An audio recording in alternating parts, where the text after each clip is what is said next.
తెలుగింటి ఆడపడుచులందరికీ ముందుగా వరలక్ష్మి వ్రతం శుభాకాంక్షలు. తొందరగా, ఈజీగా 1 అవర్‌లో 9 రకాల ప్రసాదాలు ఎలా చేసుకోవాలో ఇప్పుడు చూసేద్దాం రండి. ముందుగా శనగపప్పును కుక్కర్‌లో వేసి ఉడికించుకోవాలి. తరువాత చింతపండు పులిహోర కోసం చింతపండును కూడా ఉడికించుకోవడానికి పెట్టుకోవాలి. ఈలోపు పప్పు, బియ్యం, పూర్ణం పిండి కోసం మిక్సీ చేసుకోవాలి. వడపిండిని కూడా మిక్సీ చేసి పక్కన పెట్టుకొని శనగల్ని కడుక్కొని ఒక బౌల్లో వేసుకోవాలి. ఈలోపు చింతపండు ఉడుకుతూ ఉంటుంది. ఇందులో సాల్ట్, జీలకర్ర మెంతుల పొడి, మిరియాల పొడి వేసి మరి ఒక 5 నిమిషాలు ఉడికించుకోవాలి. తర్వాత భక్ష్యాల కోసం మైదా పిండిలో కొంచెం సాల్ట్ వేసుకొని కలుపుకొని పక్కన పెట్టుకోవాలి. ఇప్పుడు పులిహోర కోసం బియ్యాన్ని కడుక్కొని రైస్ కుక్కర్లో వేసి పెట్టుకోవాలి. ఈలోపు పప్పు ఉడికిపోతుంది, చింతపండు మరుగుతుంది. ఇప్పుడు సీరా ప్రసాదం కోసం ఒక బౌల్లో నెయ్యి తీసుకొని రవ్వని ఎర్రగా వేయించుకోవాలి. రవ్వ ఎర్రగా వేగిన తర్వాత అందులో సరిపడా పాలు, నీళ్లు, షుగర్ వేసి సీరా ప్రసాదాన్ని ఉడికించుకోవాలి. ఇప్పుడు పరమాన్నం, దద్దోజనం కోసం 2 కప్పుల రైస్ తీసుకొని కుక్కర్లో వేసి ఉడికించుకోవాలి.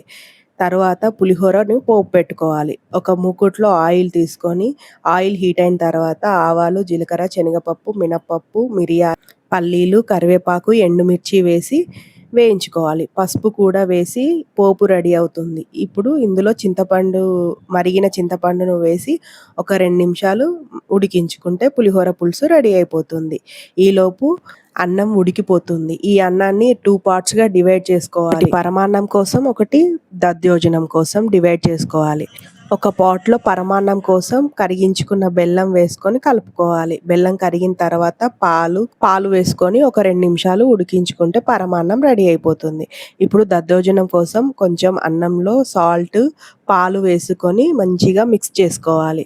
పాలు, సాల్ట్ మిక్స్ అయిన తర్వాత చల్లని పెరుగు వేసుకొని కలుపుకోవాలి. ఇప్పుడు దద్దోజనాన్ని పోపు పెట్టుకోవాలి. పోపు కోసం ఒక బౌల్లో ఆయిల్ తీసుకొని ఆయిల్ హీట్ అయిన తర్వాత జీలకర్ర, ఆవాలు, శనగపప్పు, కరివేపాకు, ఎండుమిర్చి, ఇంగువ, మిరియాలు వేసి పోపు వేసుకోవాలి. ఆ పోపుని కలుపుకున్న దద్దోజనం పెరుగులో వేసి మంచిగా మిక్స్ చేసి పక్కన పెట్టుకోవాలి. ఇప్పుడు పరమాన్నం, సీరా ప్రసాదం కోసం డ్రై ఫ్రూట్స్ని వేయించుకోవడానికి మరి ఒక బౌల్ తీసుకొని అందులో నెయ్యి వేసి హీట్ చేసుకోవాలి.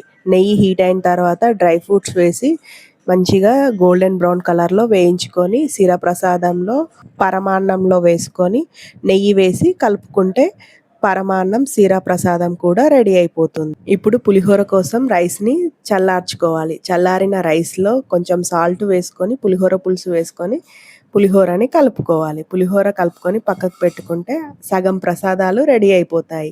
ఇప్పుడు ఒక మూకుట్లో డీప్ ఫ్రైకి సరిపడా ఆయిల్ హీట్ అయ్యేలోపు పంచామృతాలని కలుపుకుందాము. ఒక బౌల్లో పచ్చిపాలు, నెయ్యి, తేనె, పెరుగు, షుగరు వేసుకొని కలుపుకుంటే పంచామృతాలు రెడీ అవుతాయి. ఈలోపు ఆయిల్ హీట్ అవుతుంది. ఆయిల్ హీట్ అయిన తర్వాత వడలు వేసుకోవాలి. వడలు గోల్డెన్ బ్రౌన్ కలర్లో వచ్చిన తర్వాత పక్కన పెట్టుకొని బూరెల్ని కాల్చుకోవాలి. మీరు అనుకుంటుంటారు మీరు చెప్పినంత ఈజీగా అంత తొందరగా అవ్వవు అనేసి.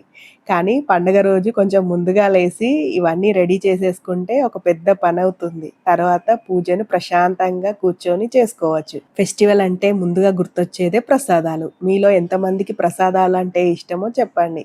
మీకు వీటి అన్ని రెసిపీస్ ఇంకా డీటెయిల్గా కావాలి అంటే విడివిడిగా మీ అందరికీ పోస్ట్ చేస్తా. కానీ కామెంట్ బాక్స్లో కామెంట్ చేయండి ఏ ప్రసాదం కావాలో ఖచ్చితంగా. లాస్ట్లో పూర్ణాలు వేసుకోవడమే మిగిలిపోయింది. ఈ పూర్ణాలు వేసుకోవడం నాకైతే పెద్ద టాస్క్ అండి. అసలు ఒక్కొక్కసారి బాగా వస్తాయి, ఆ పూర్ణం కనుక విచ్చిపోయింది అంటే ఆయిల్ మొత్తం పాడైపోతుంది. థ్యాంక్ గాడ్ పూర్ణాలు బాగానే వచ్చాయి. కాకపోతే ఒక పూర్ణం విచ్చిపోయింది, ఆయిల్ మొత్తం పాడైపోయింది. మీరు చూడండి ఆయిల్ ఎలా ఖరాబ్ అయిపోయింది. పూర్ణాలు చేయడంతో 9 రకాల ప్రసాదాలు అయిపోయాయి. 9 రకాల ప్రసాదాలు వచ్చేసి పులిహోర, సీరా ప్రసాదం, దద్దోజనము, పరమాన్నము, పూర్ణాలు, భక్ష్యాలు, గారెలు, పంచామృతాలు, శనగలతో 9 రకాల ప్రసాదాలు రెడీ అయిపోయాయి. ఇప్పుడు ప్రశాంతంగా కూర్చొని అమ్మవారి దగ్గర పూజ చేసుకోవడమే మిగిలిపోయింది. మీరు కూడా వరలక్ష్మి వ్రతం పూజ చేసుకున్నారా?